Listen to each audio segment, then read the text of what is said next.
ഞാൻ പോകുക മഹേഷേട്ടാ. തിരികെ വരുമ്പോഴേക്കും എന്നെ വിട്ടുപോയേക്കല്ലേ. ഞാൻ കാത്തിരിക്കും.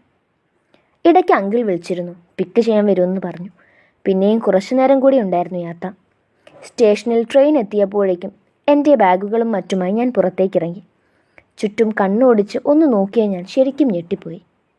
എന്നെ കൂട്ടാൻ വന്നിരിക്കുന്ന ആൾ എൻ്റെ പ്രിയപ്പെട്ടവനായിരുന്നു, എൻ്റെ മഹേഷേട്ടൻ. റെയിൽവേ സ്റ്റേഷനിൽ നിൽക്കുമ്പോഴും മഹേഷിൻ്റെ ഉള്ളം പെരുമ്പറ മുഴക്കുന്നുണ്ടായിരുന്നു. ആ ഒച്ച അവന് കാതിൽ കേൾക്കുകയും ചെയ്യാം. മഹേഷിൻ്റെ മനസ്സിപ്പോൾ ഒരു പിടിവലിയിലാണ്. സാറിൻ്റെ വായിൽ നിന്നും കേട്ട ആ പേര്. ഇന്നലെ വൈകുന്നേരം പറഞ്ഞിരുന്നു ഒരു ബന്ധു വരുന്നുണ്ടെന്നും സ്റ്റേഷനിൽ കൂട്ടാൻ ചെല്ലണമെന്നും. രാവിലെയാണ് ചിന്മയ എന്ന പേര് അദ്ദേഹം പറയുന്നത്. ആ നേരം തുടങ്ങിയ പിടച്ചിലാണ്. ചിന്മയ. ആ പേര് കേട്ടപ്പോൾ മുതൽ മനസ്സങ്ങ് നാട്ടിലാണ്. തൻ്റെ പുറകെ പ്രണയം പറഞ്ഞു വന്നൊരു കൊച്ചു പെണ്ണി. ഉള്ളിൽ 2 സംശയങ്ങളാണ്. ഒരു വശം തൻ്റെ ചിന്മയാണെന്ന് ഉറപ്പിച്ച് പറയുമ്പോൾ മറ്റൊരു വശത്ത് അങ്ങനെ ആയിരിക്കില്ല എന്നാരോ പറയുന്നു. അവളിപ്പോൾ നാട്ടിലായിരിക്കും. ഇവിടേക്ക് വരേണ്ടതിൻ്റെ ആവശ്യം എന്ത്? എന്നിങ്ങനെ ഓരോ ചോദ്യങ്ങൾ കൊണ്ട് ആ സമയത്തെ മുറിച്ചു കളയുന്നു. സ്റ്റേഷനിലെ ഒഴിഞ്ഞ മൂലയിൽ ട്രെയിൻ കാത്ത് അവൻ നിന്നു. ചൂളം വിളിയോടെ ആ തീവണ്ടി വന്ന് നിന്നപ്പോൾ മടക്കി കെട്ടിയിരുന്ന കൈ അയച്ചുകൊണ്ട് കുറച്ചൊന്ന് മുന്നിലേക്ക് നടന്നു. പുറത്തേക്ക് വരുന്ന ആളിനെ അറിയാൻ വേണ്ടി അവൻ കണ്ണുകൾ ചിമ്മാതെ നോക്കി. പാറിപ്പറന്ന മുടിയുമായി ഒരു ലെഗിൻസും ടോപ്പും ഇട്ട് കയ്യിൽ ബാഗുമായി ഇറങ്ങി വരുന്നവളെ കാണി മഹേഷിൻ്റെ ശ്വാസം നിലച്ചു. ഏറെ നേരം അവൻ ആ പെണ്ണിനെ നോക്കി. മുന്നിലേക്ക് ഇറങ്ങിയവളും നാൾക്ക് ശേഷം അവനെ കണ്ടപ്പോൾ കുറച്ചുനേരം കണ്ണെടുക്കാതെ ഒരേ നിൽപ്പ് നിന്നുപോയി. മഹേഷിന് താൻ കാത്തുനിന്നവൾ ചിപ്പി തന്നെയാണെന്ന് മനസ്സിലായി. അവൻ മുന്നിലേക്ക് നടന്നു. അവളും മുന്നിലേക്ക് വന്നു. ചിപ്പിക്ക് നാവ് പൊന്തിയില്ല. മഹേഷേട്ടൻ എന്താ ഇവിടെ എന്ന ചോദ്യമായിരുന്നു അവളിൽ. നാട്ടിലായിരിക്കുമെന്നാണ് കരുതിയത്. ഇവിടെ പെട്ടെന്ന് കണ്ടപ്പോൾ വിശ്വസിക്കാൻ ഒരു ബുദ്ധിമുട്ട്. വരൂ. മഹേഷ് അവളെ വിളിച്ചു. ചിപ്പി ഇപ്പോഴും അതേ നിൽപ്പാണ്. എങ്ങോട്ടേക്ക് എന്ന ചോദ്യം. എവിടേക്കാ മഹേഷേട്ടാ? ചിപ്പി ഒന്ന് വിക്കി പെറുക്കി. ചിന്മയെ എവിടേക്ക് പോകാനാ വന്നത്? മഹേഷ് ഒരു ചിരിയോടെ അവളെ നോക്കി. പെണ്ണിപ്പോഴും പേടിച്ചു നിൽക്കുവാണ്. ഇനി മഹേഷേട്ടൻ തന്നെയാണോ തന്നെ കൂട്ടാൻ വന്നത് എന്ന സംശയമായിരുന്നു അവൾക്ക്. പക്ഷേ എന്തിന്? ഉണ്ണിയങ്കിളായിട്ട് മഹേഷേട്ടൻ എന്താ ബന്ധം? ഓരോന്ന് ആലോചിച്ച് നിന്നപ്പോഴായിരുന്നു മഹേഷ് അവളുടെ നേരെ വിരൽ ഞൊടിച്ചത്. പെണ്ണൊന്ന് ഞെട്ടി. അവൻ്റെ മുഖത്തേക്ക് നോട്ടം കൊടുത്തു. ഞാൻ ഉണ്ണിയങ്കിളിൻ്റെ വീട്ടിൽ. അവളുടെ ഉത്തരം കേട്ടപ്പോൾ മഹേഷിൻ്റെ പുരികമൊന്ന് ചുളിഞ്ഞു. രാമചന്ദ്രൻ സാറിന് ഇങ്ങനൊരു പേരുണ്ടോ എന്നൊരു സംശയം. രാമചന്ദ്രൻ സാറിൻ്റെ? ആ അതെ. അവൻ മുഴുവിക്കും മുന്നേ അവൾ ഉത്തരം കൊടുത്തിരുന്നു. ആണോ? എന്നാൽ അവിടേക്ക് തന്നെയാ. ചിന്മയെ വരൂ. പക്ഷെ മഹേഷേട്ടൻ? ഞാനിപ്പോൾ അവിടുത്തെ ഡ്രൈവറാണ് ചിന്മയ. തൻ്റെ ഉണ്ണിയങ്ങളാണ് തന്നെ കൂട്ടാൻ എന്നെ ഇങ്ങോട്ട് പറഞ്ഞു വിട്ടത്. സംശയമുണ്ടെങ്കിൽ ചിന്മയ്ക്ക് വിളിച്ചു ചോദിക്കാം. അവളുടെ മുഖത്തേക്ക് നോക്കി അത്രയും പറഞ്ഞുകൊണ്ട് കയ്യിൽ നിന്നും ബാഗും വാങ്ങി മഹേഷ് മുന്നോട്ട് നടന്നു. ചിപ്പിയുടെ ശ്വാസം നിലച്ചുപോയി. സങ്കടവും സന്തോഷവും കൂടി കലർന്നൊരു സമ്മിശ്ര ഭാവമായിരുന്നു അവളിൽ.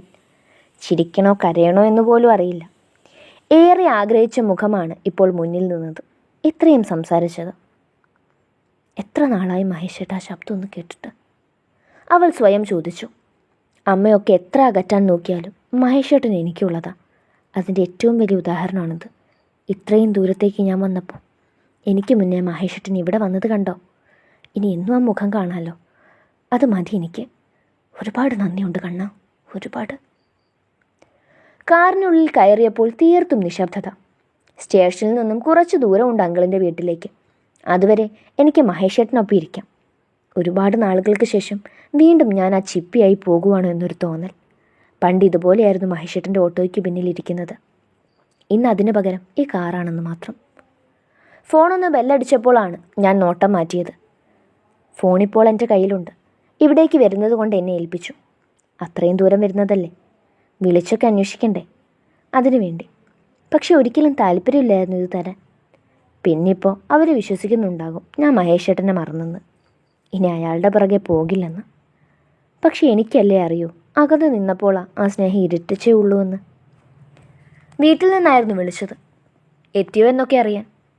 ഒക്കത്തിനും മറുപടി കൊടുത്തു. കാറിലാണെന്ന് പറഞ്ഞു. വീട്ടിൽ ചെന്നിട്ട് വിളിക്കാമെന്നും പറഞ്ഞു. അതോടെ ആ സംസാരം തീർന്നു. കോള് കട്ട് ചെയ്തിട്ട് വീണ്ടും മഹേഷേട്ടനെ നോക്കി. പണ്ടത്തെ പോലെ എന്തെങ്കിലും മിണ്ടിയും പറഞ്ഞു ഇരിക്കാൻ തോന്നി.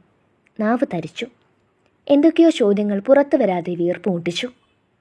കിട്ടിയ അടിയും ഉണ്ടായ പ്രശ്നങ്ങളുമൊക്കെ ആ നേരം ഞാൻ പാടെ മറന്നിരുന്നു. ചിന്മയ എന്താ ഇവിടെ? മഹേഷേട്ടനായിരുന്നു ചോദിച്ചത്. ആദ്യമൊന്ന് ഞെട്ടി. മുൻപൊന്നും ഇങ്ങോട്ട് ചോദിക്കില്ലായിരുന്നു. ഞാനായിരുന്നു ബുദ്ധിമുട്ടിച്ചുകൊണ്ടിരുന്നത്. ഇപ്പം ഇങ്ങോട്ട് ചോദിച്ചപ്പോൾ ഒരു സന്തോഷം തോന്നി. എനിക്കിവിടുത്തെ കോളേജിലാണ് മഹേഷേട്ട അഡ്മിഷനായത്. പോയി വരാൻ ബുദ്ധിമുട്ടല്ലേ, അതുകൊണ്ടാണ് ഉണ്ണിയങ്കിളുടെ വീട്ടിൽ നിൽക്കുന്നത്. മുൻപ് വായിട്ടലയ്ക്കുന്ന ഞാൻ ഇപ്പോൾ സമാധാനമാണ് സംസാരിക്കുന്നത് പോലും. ആക്രാന്തം വേണ്ടെന്ന് തോന്നി. വീണ്ടും എന്തിനാ പണി മേടിക്കുന്നത്? രാമചന്ദ്രൻ സാറ് ചിന്മയുടെ ആരാ? അമ്മയുടെ ബ്രദറാണ്. പിന്നീടൊന്നും മിണ്ടിയില്ല. മഹേഷേട്ടൻ ഡ്രൈവിങ്ങിൽ ശ്രദ്ധിച്ചു. എനിക്കപ്പോഴും എന്തോ ചോദിക്കാനുണ്ടായിരുന്നു. മഹേഷേട്ടൻ എങ്ങനെയാ ഇവിടെ? ഓട്ടോ എവിടെ? പേടിച്ചിട്ടുള്ള എൻ്റെ ചോദ്യം കേട്ടിട്ടാണെന്ന് തോന്നുന്നു. ആളൊന്ന് ചിരിക്കുന്നുണ്ട്. ഓട്ടോ ഒക്കെ കൊടുത്തു ചിന്മയ. ഇപ്പോൾ തൻ്റെ അങ്കിളിൻ്റെ വീട്ടിലെ ഡ്രൈവറാണ്. 1 മാസമായി ഇവിടെ വന്നിട്ട്. പറഞ്ഞു തീരുന്നതിനോടൊപ്പം മഹേഷ് വീട്ടിലേക്ക് കാറ് വളച്ചു കയറ്റിയിരുന്നു. ഞാൻ പുറത്തേക്ക് ഇറങ്ങി കഴിഞ്ഞിട്ടാണ് മഹേഷേട്ടൻ ഇറങ്ങിയത്. ഡിക്കിയിൽ നിന്നും എൻ്റെ ബാഗൊക്കെ പുള്ളി പുറത്തേക്ക് എടുത്തു വെച്ചു. ഞാനൊന്ന് ചിരിച്ചു. കാറിൻ്റെ ശബ്ദം കേട്ടപ്പോഴേക്കും ഉള്ളിൽ നിന്നും ശിവജ ആൻറ്റി പുറത്തേക്ക് വന്നിരുന്നു. ഓടി വന്നെന്നെ കെട്ടിപ്പിടിച്ച് ഉമ്മയൊക്കെ തന്നു. യാത്രയൊക്കെ സുഖമായിരുന്നു മോളെ? അതേലോ. ആൻറ്റിക്ക് സുഖമാണോ? ആണ് കുഞ്ഞ്. അകത്തേക്ക് വാ, വല്ലതും കഴിക്കാം. അങ്കിൾ എന്തി ആൻറ്റി? ദിവ്യ ചേച്ചിയും ദൃശ്യയും നാട്ടിലെത്തിയോ? ദിവ്യ വരില്ല മോളെ. ദൃശ്യ അടുത്ത ആഴ്ച ഇങ്ങെത്തും. നീ വരുന്നുണ്ടെന്ന് അറിഞ്ഞപ്പോൾ അവൾക്കും അവിടെ നിൽക്കാൻ വയ്യാന്ന്, ഇങ്ങോട്ട് പോന്നാൽ മതിയെന്ന്. പിന്നെ നിൻ്റെ അങ്കിൾ കോടതിയിൽ പോയി, ഇന്നൊരു കേസുണ്ടെന്ന്. ശിവജിയുടെ മറുപടി കേട്ടപ്പോൾ ചിപ്പി ഒന്ന് ചിരിച്ചു. മഹേഷും കാർ ഒതുക്കിയിട്ട് അവിടെ നിൽക്കുന്നുണ്ടായിരുന്നു. ഉള്ളിലേക്ക് വാ. മഹേഷേ, മോനും വാ, കഴിക്കാനെടുക്കാം. വേണ്ടമ്മേ, ഇപ്പോൾ വിശപ്പില്ല. മഹേഷ് ഒന്ന് ചിരിച്ചുകൊണ്ട് ഔട്ട് ഹൗസിലേക്ക് നടന്നു. അവൻ്റെ പോക്ക് കാണെ ചിപ്പിക്ക് വീണ്ടും സന്തോഷം തോന്നി. അപ്പോൾ താമസവും ഇവിടെയായിരുന്നോ? ആൻറ്റിക്കൊപ്പം അകത്തേക്ക് നടക്കുന്നതിനിടയിൽ അവൾ ഓർത്തു. കുറച്ചു നേരം ആൻറ്റിയോടൊപ്പം ഇരുന്നു. കുടിക്കാൻ ജ്യൂസൊക്കെ തന്നു. പിന്നെയും നാട്ടിലെ വിശേഷങ്ങളൊക്കെ പറഞ്ഞിട്ടാണ് മുറിയിലേക്ക് നടന്നത്. മുകളിലെ ദൃശ്യയുടെ റൂമിലേക്ക് പോയി. ഉടനെ തന്നെ അവളിങ്ങെത്തും. ഞങ്ങൾ രണ്ടും ഒരേ പ്രായമാണ്. ശിവജ ആൻറ്റിയുടെയും ഉണ്ണിയാങ്കിളിൻ്റെയും 2ാമത്തെ മോളാണ് ദൃശ്യ. മൂത്തത് ദിവ്യ ചേച്ചി. ചേച്ചിയുടെ മാരേജൊക്കെ കഴിഞ്ഞ് കാനഡയിൽ സെറ്റിൽഡാണ്. ദൃശ്യ ഇപ്പോൾ അവിടെയാണത്ര. ഉടനെ തിരിച്ചു വരും. ഏറിയാൽ 4-5 ദിവസം. അങ്ങനെയാണ് ആൻറ്റി പറഞ്ഞത്. അതൊരു ഭാഗ്യമായി. ഇല്ലെങ്കിൽ ഇവിടെ ബോറടിക്കും. പിന്നെ മഹേഷേട്ടനുള്ളതൊരാശ്വാസം തന്നെയാണ്. അടച്ചിട്ടിരുന്ന മുറി തുറന്നുള്ളിലേക്ക് കയറി. അത്യാവശ്യം വലിപ്പമുള്ളൊരു ബെഡ്റൂം. ഒത്ത നടുക്കായി തന്നെ ഒരു ഡബിൾ കോട്ടിൻ്റെ ബെഡ് ഇട്ടിട്ടുണ്ട്. പിന്നെ കബോർഡും ഒരു സ്റ്റഡി ടേബിളും സോഫയും ഇട്ടിട്ടുണ്ട്. ബാഗ് ഒരിടത്തേക്ക് ഒതുക്കി വെച്ചിട്ട് ആദ്യം പോയി ബെഡിലിരുന്നു. പതിയെ അവിടേക്ക് കിടന്നു. കൈയെത്തി എ സിയുടെ റിമോട്ട് എടുത്ത് അത് ഓൺ ചെയ്തു. കണ്ണു തുറന്ന് കുറച്ചു നേരമൊന്ന് കിടന്നു. മനസ്സിലൂടെ പലതും കടന്നുപോയി. ഒടുവിൽ എപ്പോഴത്തെയും പോലെ അത് മഹേഷേട്ടനിൽ വന്നു നിന്നു. ഒത്തിരി സന്തോഷം തോന്നുന്നു. എത്ര നാൾ കൂടിയാണ് ഇതുപോലെ മനസ്സ് തുറന്നൊന്ന് ചിരിക്കുന്നത്. മഹേഷേട്ടനെ ഇത്ര അടുത്ത് കാണുന്നത്, ഒന്ന് മിണ്ടുന്നത്. സന്തോഷം കൊണ്ട് ഒന്ന് തുള്ളിച്ചാടാൻ തോന്നി. മഹേഷേട്ടനെക്കുറിച്ച് ഓർത്തപ്പോൾ തന്നെ ഒരു ഉന്മേഷം. നേരത്തെ ആ ഔട്ട് ഹൗസിലേക്ക് പോകുന്നത് കണ്ടു. പിന്നെ ഇതുവരെ ആ മുഖമൊന്ന് കണ്ടിട്ടില്ല. കിടക്കയിൽ നിന്ന് എഴുന്നേറ്റ് മുറിയുടെ ജനാലയൊന്ന് തുറന്നു. കണ്ണുകൾ നേരെ ചെന്ന് നിന്നത് ആ ഔട്ട് ഹൗസിലേക്കാണ്. അവിടെയും മുറിയുടെ ജനൽവാതിൽ തുറന്ന് കിടപ്പുണ്ട്. ജനലോരം ചേർത്തിട്ടിരിക്കുന്ന കിടക്കയിൽ കിടക്കുന്നയാളെ നേർമയിൽ കാണാം. ഏറെ നേരം ആ നിൽപ്പ് നിന്നു. ഈയൊരു ജന്മം നിന്നാലും എനിക്ക് മടുക്കില്ല. അത്രയ്ക്കിഷ്ടമാണ് എനിക്കെൻ്റെ മഹേഷേട്ടനെ.